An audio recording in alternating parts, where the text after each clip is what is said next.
نحمده ونستعينه ونستغفره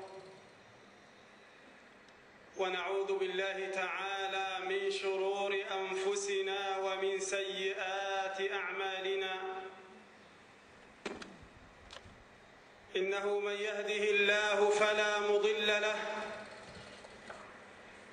ومن يضلل فلا هادي له،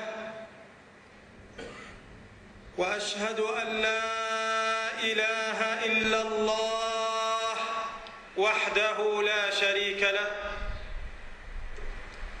وأشهد أن محمدًا عبده ورسوله.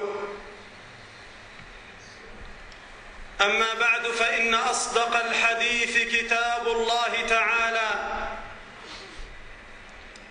وخير الهدي هدي محمد صلى الله عليه وسلم،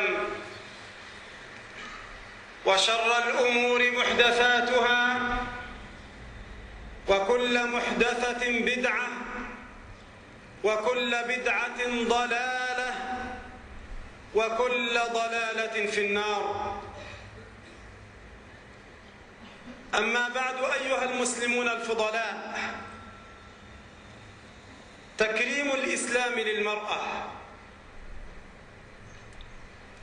إن أعداء الإسلام يقولون بأن الإسلام ظلم المرأة، وكذبوا.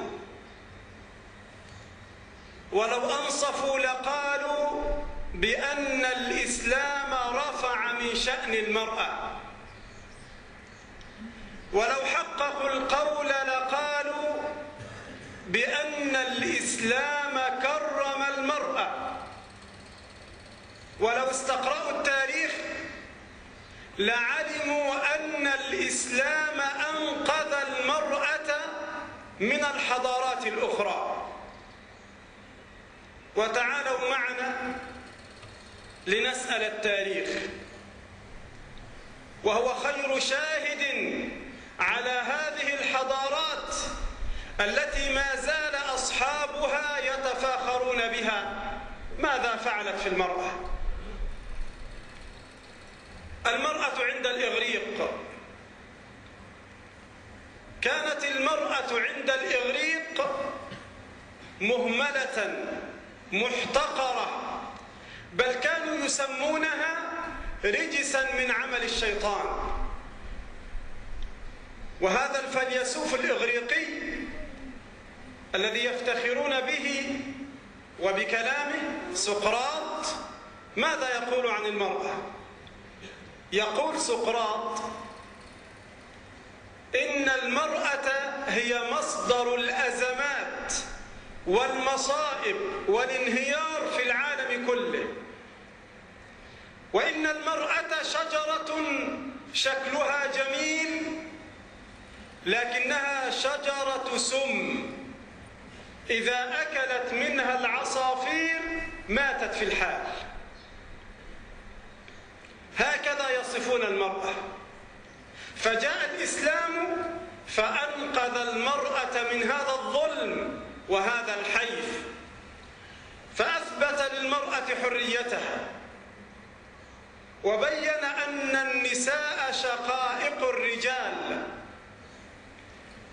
وينطق التنزيل الحكيم فيقول: من عمل صالحا من ذكر أو أنثى وهو مؤمن فلنحيينه حياة طيبة ولنجزينهم أجرهم بأحسن ما كانوا يعملون. تعال لترى المرأة عند الرومان، الحضارة الرومانية التي ما زالوا في الغرب الآن يتغنون بها.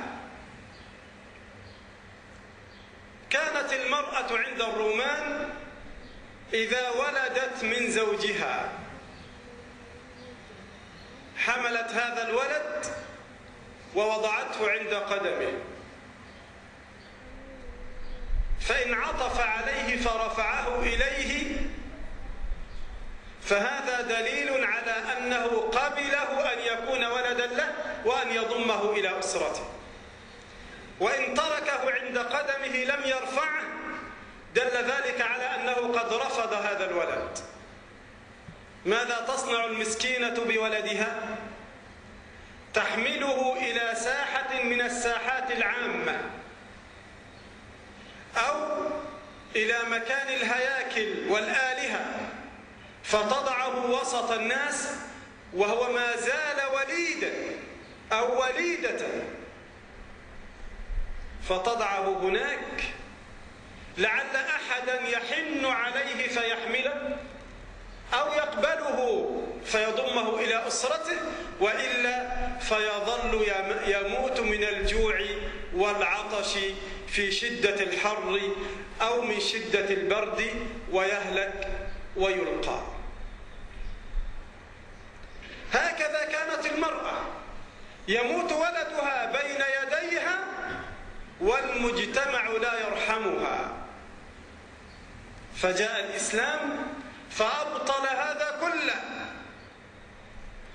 وأجبر الرجل أن ينفق على زوجته وأولاده، فقال صلى الله عليه وسلم: ألا كلكم راع وكلكم مسؤول عن رعيته، فالرجل في بيته راع وهو مسؤول عن رعيته.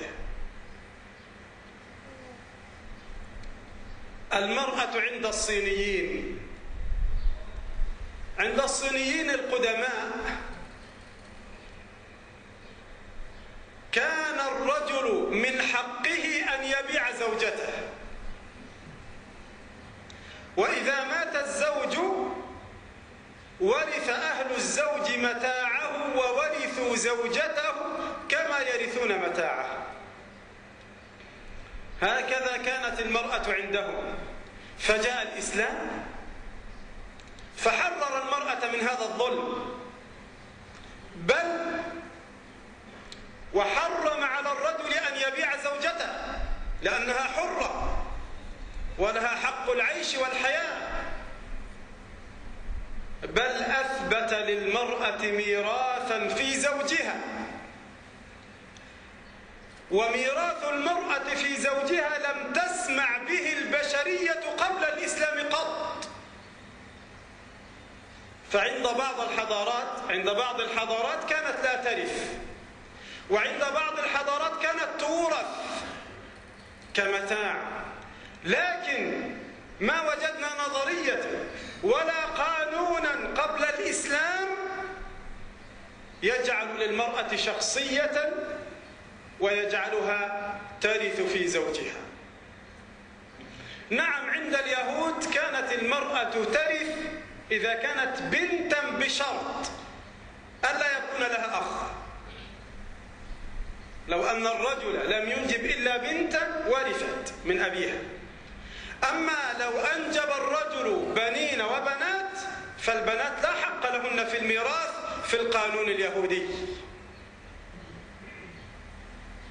انظر لترى كيف رفع الإسلام شأن المرأة. تعال معي لترى المصيبة الكبرى حينما ترى المرأة عند الهندوس. الهندوس كانوا لا يدفنون الأموات وما زالوا حتى الآن. الميت إذا مات منهم وضعوه في المحرقة، وضعوا جثمانه في المحرقة حتى يحترق كله.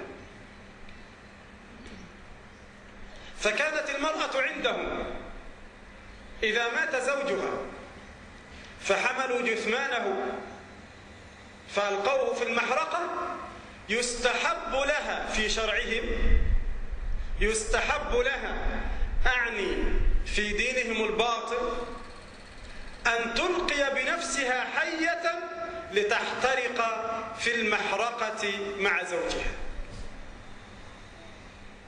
فإذا لم تفعل وظلت بعد وفاة زوجها فإن المجتمع الهندوسي كله يعتبرها نجسة طيلة الحياة، فإذا لمست شيئا غسلوه، بل ويعتبرونها مصدر